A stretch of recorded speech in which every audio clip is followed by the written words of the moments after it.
फिर से स्वागत है हमारे एक नई वीडियो में पार्ट 4 मुद्रा आशय कार्य एवं महत्व के बारे में।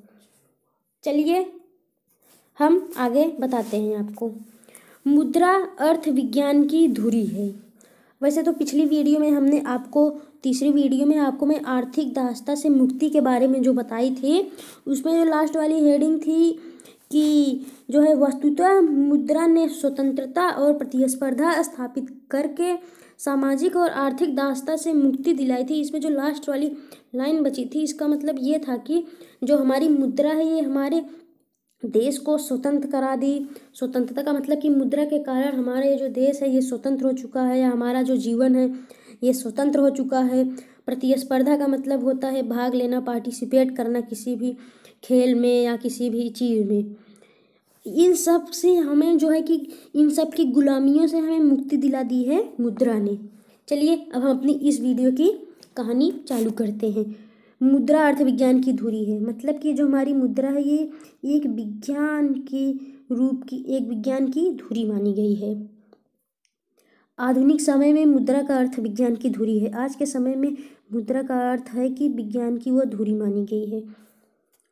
विभिन्न आर्थिक क्रियाओं के संपादन में इसकी महत्वपूर्ण भूमिका है। हमारी जो आर्थिक क्रियाएं हैं उन सब में जो है कि ये जो मुद्रा है इसका बहुत ही ज़्यादा महत्वपूर्ण अवधारणा भूमिका मानी गई है।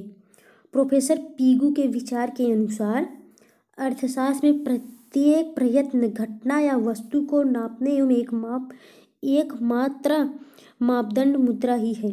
मतलब कि हमारे जो प्रोफेसर पीगू हैं इन्होंने कहा है कि ये जो हमारी मुद्रा है ये किसी भी घटना या वस्तु को मापने का एक ऐसा मापदंड है जिसे कि मुद्रा ही कहते हैं। मतलब कि उसे मुद्रा ही है, एक ऐसी चीज़ है जो किसी भी वस्तु को माप सकती है, उसके घटना को माप सकती है।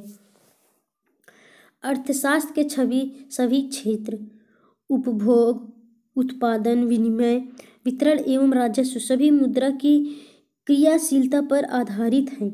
उत्पादन हमारे जो मुद्रा का क्षेत्र है इसमें जो है कि ये जो उपभोग की वस्तुएं हैं, उत्पादन की वस्तुएं हैं, विनिमय की वस्तुएं हैं, राजस्व की वस्तुएं हैं, ये सब मुद्रा के ही क्रियाशील पर आधारित रहती हैं।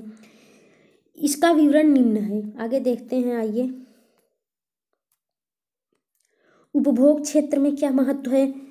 मनुष्य जिस वस्तु का उपभोग करना चाहता है उसकी खरीद की मात्रा वस्तु के मूल्य पर निर्भर करती है। मतलब कि ये जो मनुष्य है वो किस वस्तु का उपभोग करना चाहते हैं, किस वस्तु को वो ग्रहण करना चाहते हैं, किस वस्तु को वो लेना चाहते हैं, किस वस्तु को वो खरीदना चाहते हैं, वो उसकी मात्रा पर निर्भर करता है, वो उसके मूल्य पर निर्भर करता है। वो अगर 5 किलो अगर वो जौ खरीदेंगे, लेकिन उनको 5 किलो का अगर मान लीजिए उन्होंने जौ खरीदा तो वो 5 किलो के मूल्य जौ का ही मूल्य जो है कि उन्हें देंगे, ना कि ज़्यादा देंगे। और मूल्य का निर्धारण में मुद्रा की महत्वपूर्ण भूमिका होती है। और जो हमारा मूल्य है इसका निर्धारण करने के लिए जो मुद्रा हमारी है इसकी बहुत ज़्यादा महत्वपूर्ण अवधारणा या भूमिका रहती है। क्योंकि वस्तु विनिमय के समय में अगर 5 किलो जौ खरीदते हैं तो उसमें हमें घाटा भी हो जाता है, नुकसान भी हो जाता है, लाभ भी हो जाता है। क्योंकि तब के समय में ये मोल भाव जो है कि अंदाज से लिया जाता था, लेकिन आज के समय में ये मुद्रा के रूप में किया जाता है। इस प्रकार प्रत्येक व्यक्ति को उपभोग की मात्रा उसकी आय पर निर्भर करनी पड़ती है और आय के अनुसार मुद्रा से होता है। और जो आय का अनुमान होता है ये मुद्रा के द्वारा किया जाता है कि हमारे जो हमारा जो आय है, हमारी जो बचतें हैं, जो पैसे हैं वो मुद्रा के ही रूप में किए जाते हैं। वास्तव में उपभोग की पूरी प्रक्रिया मांग, पूर्ति, मूल्य, आय, बचत इत्यादि को प्रभावित होती है।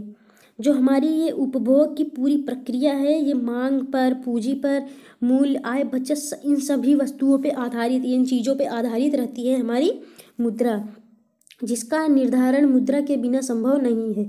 जिस चीज़ का निर्धारण का मतलब होता है निर्माण करना, उसकी नियुक्ति कर देना या निर्धारण का मतलब होता है कि उसका एक जो है कि एक रूप बना देना, उसकी एक प्रतिबिंब या छाया बना देना, उसका निर्धारण जो है कि हमारी पूंजी ही करती है। अब उत्पादन के क्षेत्र को हम देख लेते हैं। आधुनिक युग में उत्पादन अनेक तत्वों के सहयोग से परिणाम है। मतलब कि जो हमारी आधुनिक युग है ये उत्पादन का अनेक तत्वों का सहयोग का परिणाम है, जिसमें भूमि, श्रम, पूंजी, संगठन एवं साहस का समावेश होता है। भूमि का मतलब होता है आपको कोई काम करना है तो पहले आपको भूमि लेनी पड़ेगी, इसके बाद श्रम चाहिए होगा, बिना श्रम के तो वो भूमि में कुछ नहीं हो सकता। इसके बाद पूंजी, श्रम अगर है तो पूंजी भी चाहिए, क्योंकि श्रम कराएंगे तो पूंजी चाहिए। अब पूंजी के लिए संगठन का अनिवार्य है, और संगठन अगर रहेगा तो उसमें साहस का समावेश अत्यंत ही आवश्यक एवं महत्वपूर्ण होता है। इन सभी उत्पत्ति के साधनों के मूल्य का सामूहिक योग लागत होती है। इन सभी वस्तुओं का, सभी साधनों का जो उत्पत्ति का मूल्य होता है वो सब जो है कि एक लागत पर हमारे निर्भर होती है। लागत का मतलब है आय, बचत, जो मुद्रा में निर्धारित की जाती है, जिसे कि हम मुद्रा से निर्धारण करते हैं, मुद्रा से परिभाषित करते हैं, मुद्रा से उसे दिखाते हैं, प्रदर्शित करते हैं। इस प्रकार उत्पादन के लिए जितनी वस्तुएं तथा सेवाएं खरीदी जाती हैं वे सभी मुद्रा के बदले प्राप्त की जाती हैं। इस प्रकार से हम जितनी भी प्रकार की वस्तु या सेवा खरीदते उन सबको मुद्रा के रूप में हम प्राप्त करते हैं। मतलब कि मुद्रा देंगे तो मुद्रा के बदले में हमें वे सेवाएं एवं वे वस्तुएं प्राप्त होंगी। अतः उत्पादन की कोई प्रक्रिया मुद्रा के बिना संभव नहीं है। मतलब कि उत्पादन के किसी भी वस्तु की, चीज़ का, अनाज का, किसी भी प्रकार की अगर हमें उत्पादन करना है वस्तु या चीज़ का या सेवा का, तो उसके लिए हमारे पास मुद्रा का होना अति आवश्यक एवं महत्वपूर्ण माना जाता है। अब विनिमय के क्षेत्र को हम देख लेते हैं। मुद्रा प्रत्येक वस्तु की लागत का अनुमान लगाने में सहायक होती है, और लागत के आधार पर ही वस्तु का मूल्य निर्धारित किया जाता है। और हमारी जो ये मुद्रा है इनका प्रत्येक लागत जो है, प्रत्येक वस्तु की लागत, सेवा की लागत जो है हमारे मुद्रा पर ही आधारित रहती है कि हमारे मुद्रा का उस वस्तु का मूल्य क्या है, उस वस्तु की कीमत क्या है। सब कुछ जो है कि एक अच्छे दाम एवं अच्छे मूल्य पर निर्धारित की रहती है या की जाती है। वास्तव में संपूर्ण विक्रय व्यवस्था ही मुद्रा पर आधारित है। विक्रय का अर्थ होता है कि बेचना। जितनी भी प्रकार की सेवाएं एवं जो भी हमारे पास जो सेवाएं एवं वस्तुएं हैं सब जो है कि संपूर्ण विक्रय की व्यवस्था पर आधारित है। अतः मुद्रा संपूर्ण विनिमय का तंत्र आधार है। मुद्रा जो है कि विनिमय का, संपूर्ण विनिमय का, पूरे के पूरे विनिमय तंत्र का आधार मान ली गई। तंत्र का मतलब होता है श्रृंखला। वितरण के क्षेत्र में देख लेते हैं।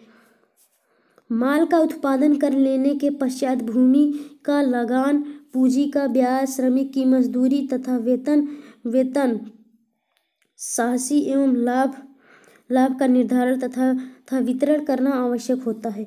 और जो हमारा माल है उसके उत्पादन कर लेने के बाद हम उस भूमि का लगान दे देते हैं, उसका चुका देते हैं, उसका कर्जा चुका देते हैं, पूंजी का ब्याज, और जो हम लोग पूंजी लिए रहते हैं ब्याज का उसको चुका देते हैं, श्रमिकों की मजदूरी हम चुका देते हैं, वेतन साहसी लोग जो कार्य किए रहते हैं उनका वेतन हम उनको दे देते हैं। इस प्रकार से हमें जो लाभ का निर्धारण होता है उसमें वितरण करना आवश्यक हो जाता है।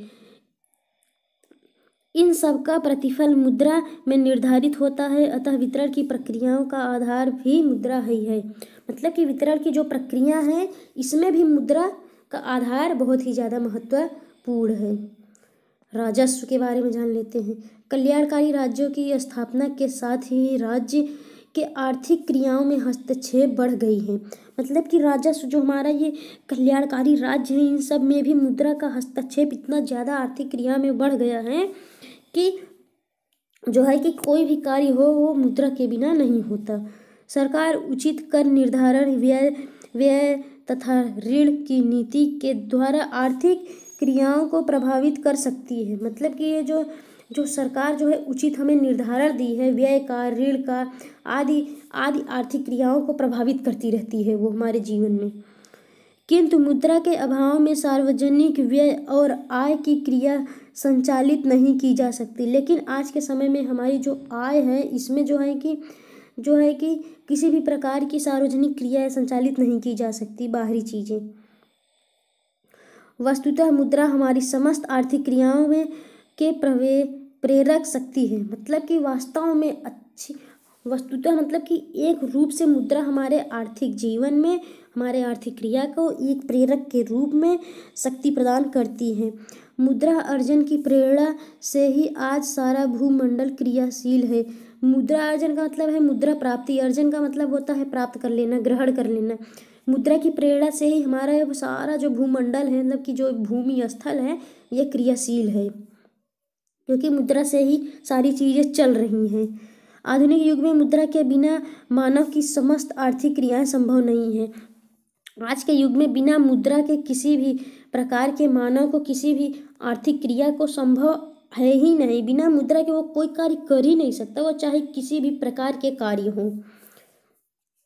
प्रोफेसर मार्शल का कथन यह है कि नितांत उचित एवं प्रासंगिक है मुद्रा वह धुरी जिसके चारों ओर अर्थ विज्ञान चक्कर लगाता है।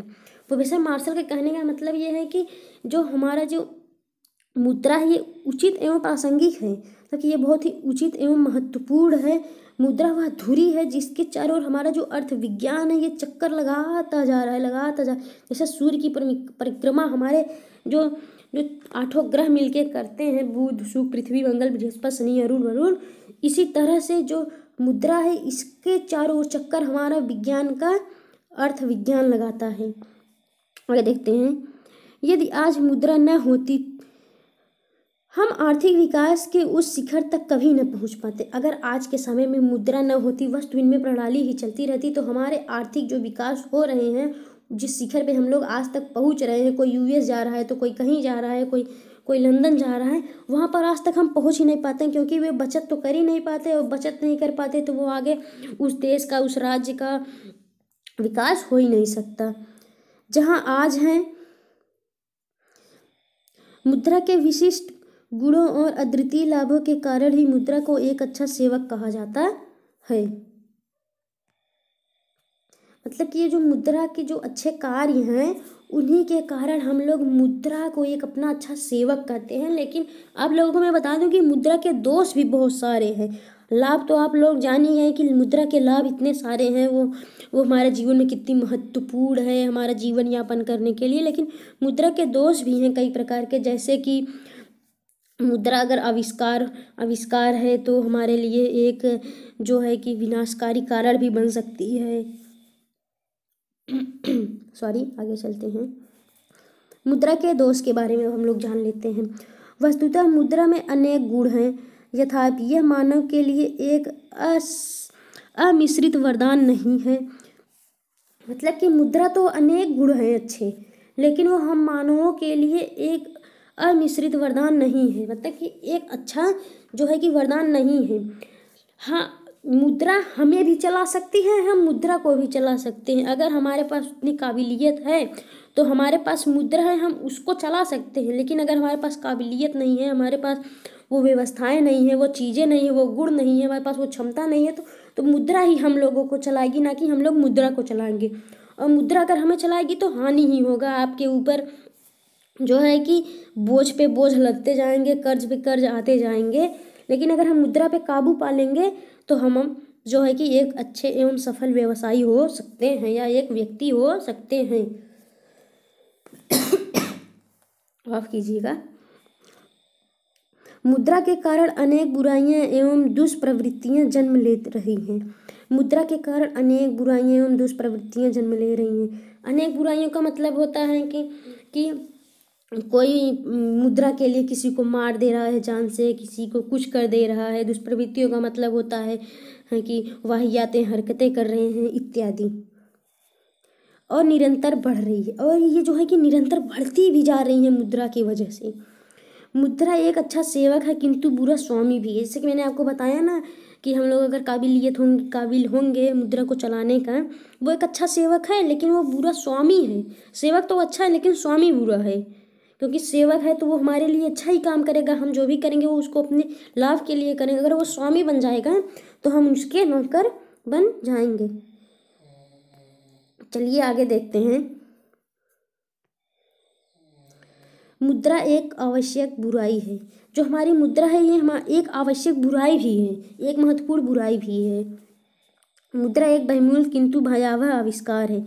मुद्रा तो एक बहुमूल्य मतलब कि एक इतना ज़्यादा अत्यंत ही मूल्यवान वस्तु भी है और भयावह आविष्कार है।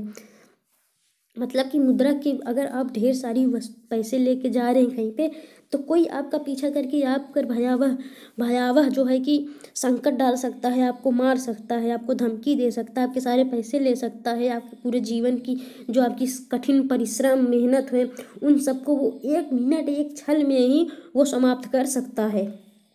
मुद्रा जो मनुष्य मात्र के लिए अनेक वरदानों का स्रोत है, अनियंत्रित होने पर संकट एवं अस्त व्यवस्था का कारण बन जाती है।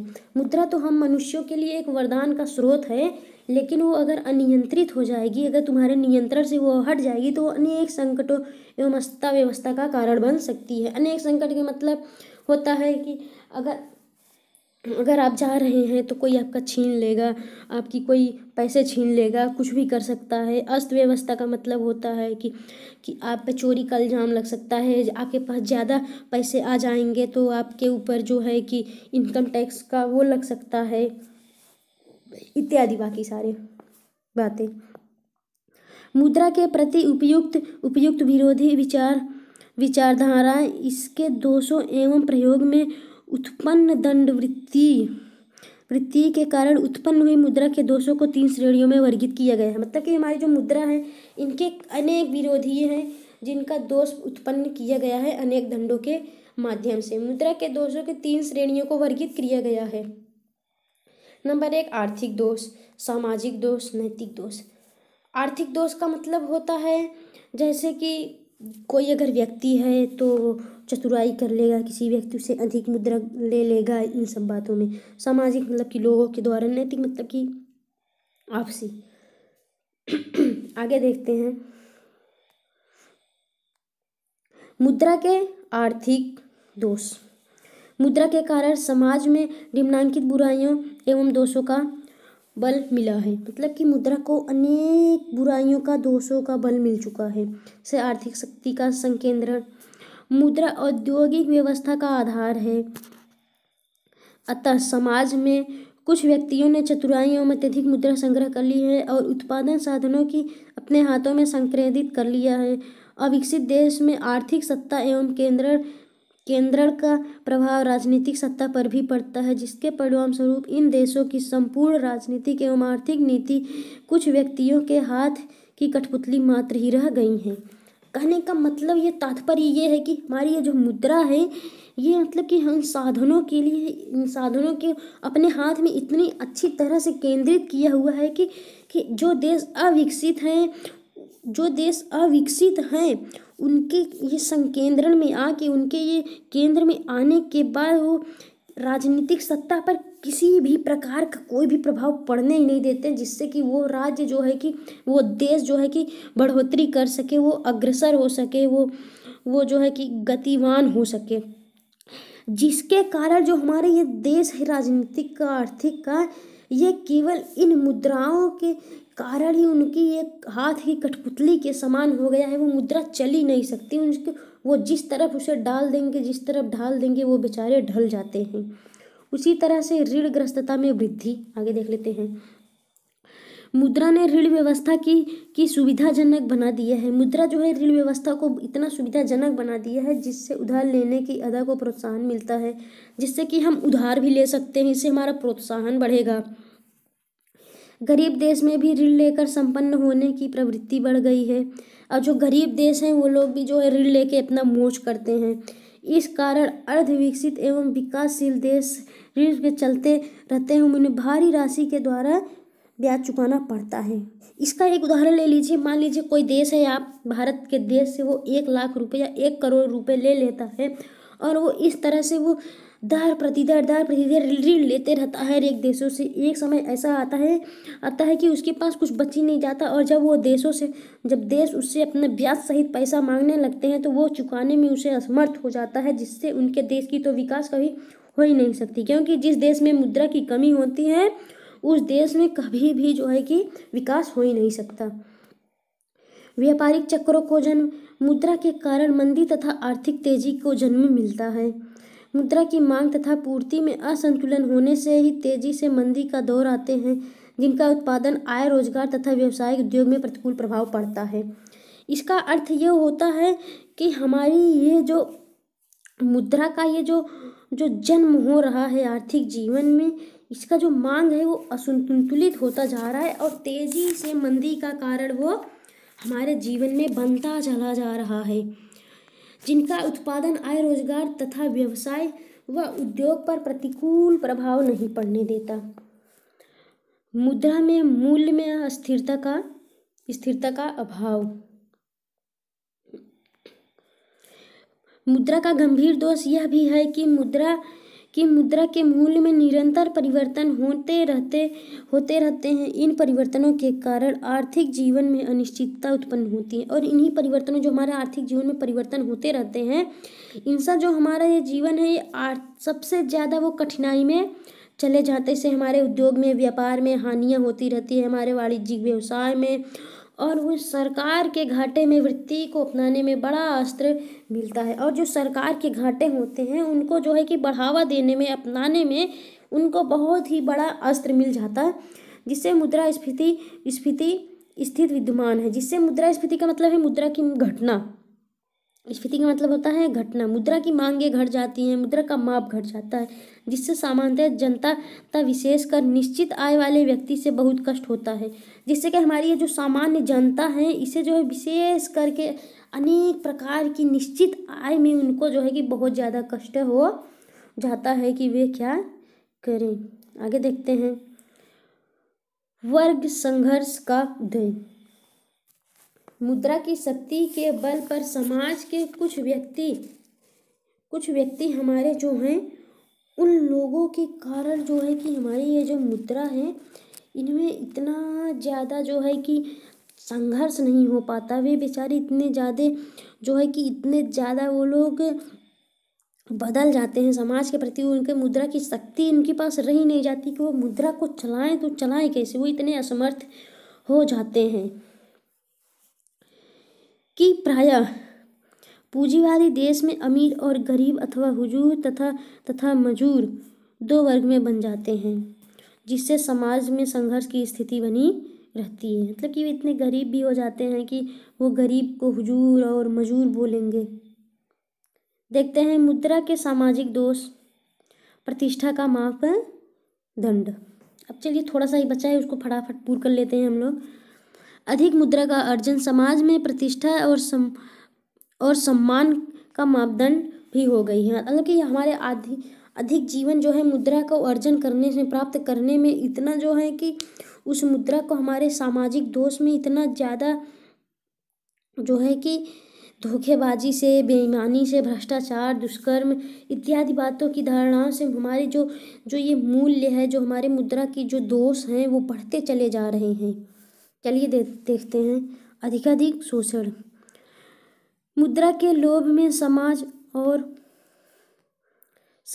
में शोषण एक विषम चक्र चालू हो चुका है, जिससे कि प्रत्येक व्यक्ति किसी भी प्रकार की, किसी भी रीति से तथा किसी भी क्षेत्र से अधिकाधिक मुद्रा प्राप्त करने की होड़ में लगा हुआ है।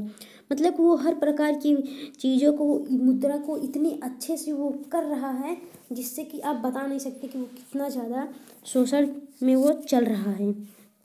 किसी भी रीति से तथा किसी भी क्षेत्र से अत्यधिक मुद्रा प्राप्त करने की होड़ में लगा हुआ है। कारखानों में मजदूर और कार्यालयों में कर्मचारी का तथा संपन्न वर्ग में बड़ा ही दुर्बल वर्ग से शोषण किया जा रहा है। मतलब कि उन चीज़ों का इतनी बुराई से उन लोगों का चलन किया जा रहा है, जिससे कि उन लोग जो है कि दम बेकाबू हो चुके हैं। शत्रुता में मुद्रा भाई भाई में विरोध, मित्रों में शत्रुता और साथी सहयोगी में मनमुटाव का कारण बनती है। मुद्रा भाई भाई में, जैसे घर के बंटवारों में, मित्रों में, जैसे कि तुमने ये किया वो किया, शत्रु बना देते हैं। अनेक बार मुद्रा के लेन देन को लेकर सूखा परिवार नष्ट हो जाता है। सुखी परिवार मुद्रा के लेन देन में नष्ट हो जाती है। सुखी परिवार, छोटे परिवार और सामाजिक जीवन की शांति भंग हो जाती है, और हमारी जो समाज में उनका जीवन यापन होता रहता है, उनकी शांतियाँ भंग हो जाती हैं मुद्रा के चलते। मुद्रा के नैतिक दोष। मुद्रा के कारण मानवीय मूल्यों में भारी गिरावट आई है।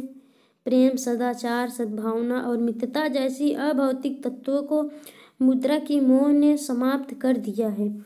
और ये जो हमारा जो मौद्रिक दोष है मुद्रा के, वो प्रेम, सदाचार, सद्भाव, मित्रता आदि के चीज़ों को मुद्रा ने मोह से समाप्त कर दिया है। इन सब की किसी के पास मोह है ही नहीं, सब लोग पैसों से ही हैं। मुद्रा चोरी, हत्या, छल एवं प्रतिज्ञा भंग करने की मुख्य कारण बन गई। मुद्रा चोरी के रूप में कार्य करती है। किसी की हत्या करने में, छल करने में, प्रतिज्ञा को किसी के भंग करने में मुद्रा अत्यंत ही ज़्यादा भूमिका निभाती है। अंग्रेजी दार्शनिक रस्किन ने मुद्रा की निंदा करते हुए कहा है, मुद्रा के शैतान ने आत्माओं को दबा लिया है। किसी भी धर्म या दर्शन में इसे बहिष्कृत करने की शक्ति नहीं दिखाई पड़ती है। उनके कहने का मतलब है कि मुद्रा का ये जो शैतान है हमारे आत्मा को दबा लिया, हमारा जो पवित्र आत्मा है उसको उसने दबा लिया है, और धर्म और जो दर्शन है इन सब को वो बहिष्कृत कर दिया है हमारे जीवन से। कलाबाजखोरी, कालाबाजारी, रिश्वतखोरी, दहेज, वेश्यावृत्ति आदि नैतिक दोष मुद्रा अर्जन की लालसा से उत्पन्न हुए हैं। कालाबाजारी मतलब कि जो लोग चोर चमारी करते हैं। रिश्वतखोरी जैसे कि कई लोग रिश्वत ले लेते हैं। दहेज की प्रथा इत्यादि आप लोग जानते हैं। नैतिक दोष मुद्रा अर्जन के लालसा में वो लोग इन सब से उत्पन्न होते हैं, मुद्रा के लालसा से। जैसे बहुत से लोग लालची होते हैं मुद्रा के।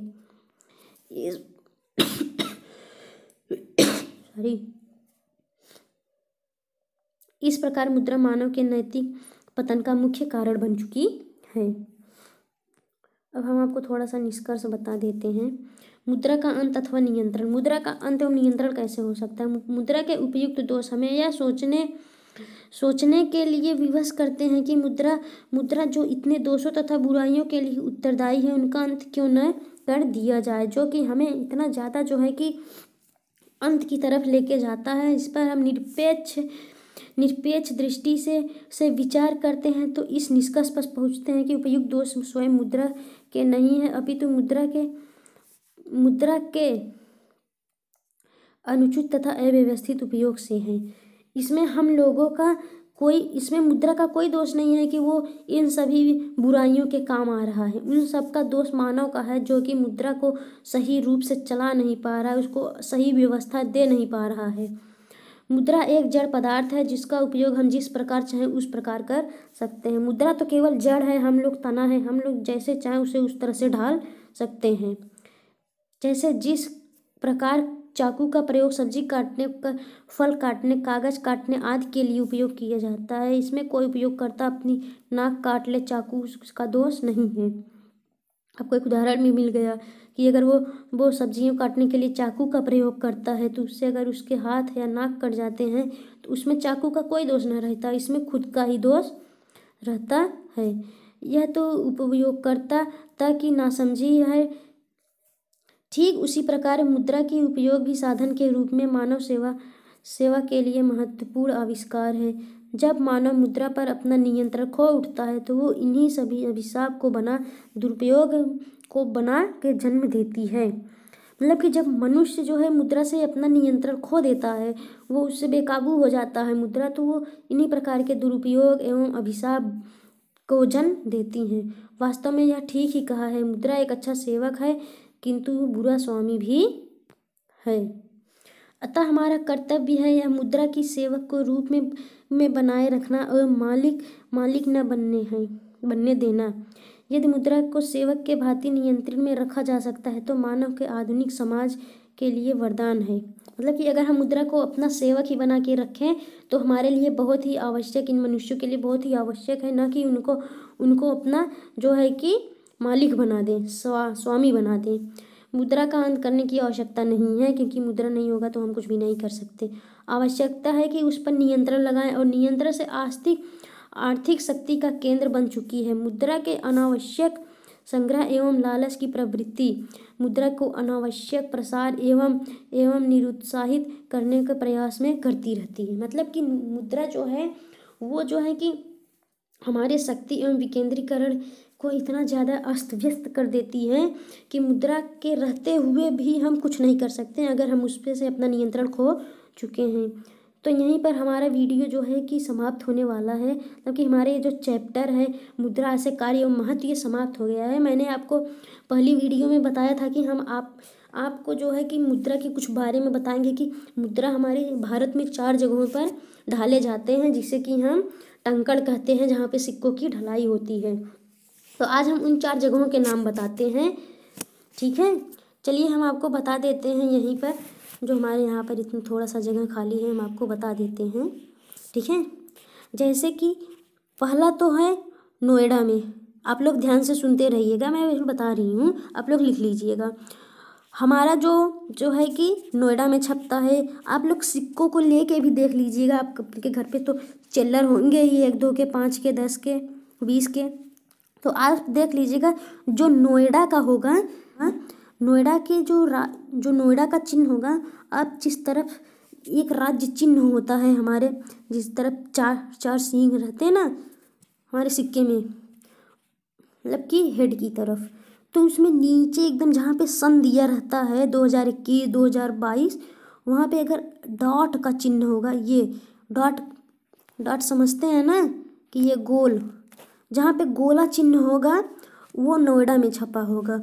और कोलकाता में जिस सिक्के की ढलाई होती है उसमें किसी भी प्रकार के निशान नहीं होंगे, आप देख सकते हैं। और तीसरा छपता है मुंबई में, जिसका डायमंड का होता है, डायमंड का बोले तो ये बर्फ़ी के आकार का, ठीक है। और चौथा हमारा हैदराबाद में छपते हैं, मतलब कि ढलाई की जाती है। हैदराबाद में ये वाले रहते हैं, मतलब स्टार के। आप जहाँ पे आप सिक्के लेके देख लीजिएगा, घर पे होंगे आपके, तो नीचे आपको जहाँ पर जो है कि वो सन दिए रहते हैं कि 2022 में छपे, इसमें आप नीचे देख लीजिएगा और आपको इनसे पता चल जाएगा कि कौन कहाँ पे छपा है। जैसे कि नोएडा का डॉट में है, कोलकाता का कुछ भी उस पर निशान नहीं रहेगा, जो कोलकाता में ढलाई की रहेगी, मुंबई में डायमंड के रहेंगे और हैदराबाद में स्टार के रहेंगे। इन 4 जगहों पर सिक्का ढलाई का कार्य किया जाता है। तो यहीं पे हमारी वीडियो समाप्त होती है। मिलेंगे आपसे अगली वीडियो में। हाँ, अगर आपको इस पाठ से अगर कोई भी समस्या हो या आपको अगर परीक्षा उपयोगी प्रश्न चाहिए तो आप कमेंट में लिख के बता सकते हैं, इसमें कोई भी आपको हिचकिचाने वाली बात नहीं है, ठीक है। अगर वीडियो अच्छी लगी तो बहुत बहुत धन्यवाद आपका।